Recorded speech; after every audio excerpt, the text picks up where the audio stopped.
Hello everyone, আজ চলে এসেছি আমার স্বাধীন অনুষ্ঠানে সেকেন্ড পার্টের ভিডিও নিয়ে। প্রথমেই আশীর্বাদ করছিল দিদিভাই।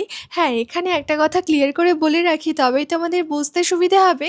উনি কিন্তু মায়ের মাসি, মানে সম্পর্কে আমাদের দিদা হবে, তবে আমরা কিন্তু ভালোবেসে দিদিভাই বলে ডাকি। উনি আশীর্বাদ করে দিয়েছিলেন সুন্দর একটা শাড়ি, তার সঙ্গে আলতা এবং সিঁদুর। তারপরে যিনি আশীর্বাদ করছিলেন উনিও কিন্তু সম্পর্কে মায়ের পিসি হন, ওনাকেও আমরা আদর করে দিদিভাই বলেই ডাকি। উনিও দিয়েছিল সুন্দর একটা শাড়ি। তারপরে আমাদের জেম্মা আমাদেরকে আশীর্বাদ করে দিয়েছিল সুন্দর একটা শাড়ি, তার সঙ্গে সায়া ব্লাউজ। এবারে আরো একজন কাকিমা, উনি কিন্তু আমাকে আশীর্বাদ করে পায়েস খাইয়ে দিয়ে দিয়েছিল সুন্দর একটা শাড়ি। এবারে আমাদের পাশের বাড়ির একজন জেঠিমা, উনি কিন্তু আমাকে আশীর্বাদ করে পায়েস খাইয়ে দিয়ে দিয়েছিল দারুণ একটা রিস্ট ওয়াচ, আর তার সঙ্গে দিয়েছিল টাকা। এখন যাকে দেখতে পাচ্ছেন উনি কিন্তু আমাদের কাকিমণি, সম্পর্কে মায়ের ছোট যা হন। উনি আমাদেরকে আশীর্বাদ করার পরে আমাকে দিয়েছিলেন সুন্দর একটা শাড়ি আর তার সঙ্গে মিষ্টি। এবারে আশীর্বাদ করেছিল দিদি ভাই, যিনি সম্পর্কে কিন্তু আমার ননদ হবে, উনিও কিন্তু দিয়েছিল দারুণ একটা শাড়ি।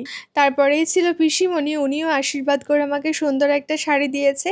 তারপরে যিনি ছিল উনিও কিন্তু আমার একটা ননদ হন, উনিও কিন্তু আশীর্বাদ করে আমাকে দিয়েছিল সুন্দর একটা শাড়ি আর তার সঙ্গে ছিল মিষ্টি। এখন যাকে দেখছেন উনি কিন্তু সম্পর্কে আমার জেঠু হন, উনিও আশীর্বাদ করে আমাকে দিয়ে দিয়েছিল টাকা। এদিকে আমাদের ছোট্ট সোনামাকে বলা হয়েছে, মা ফটো তুলবো, একটু পোজ দাও তো।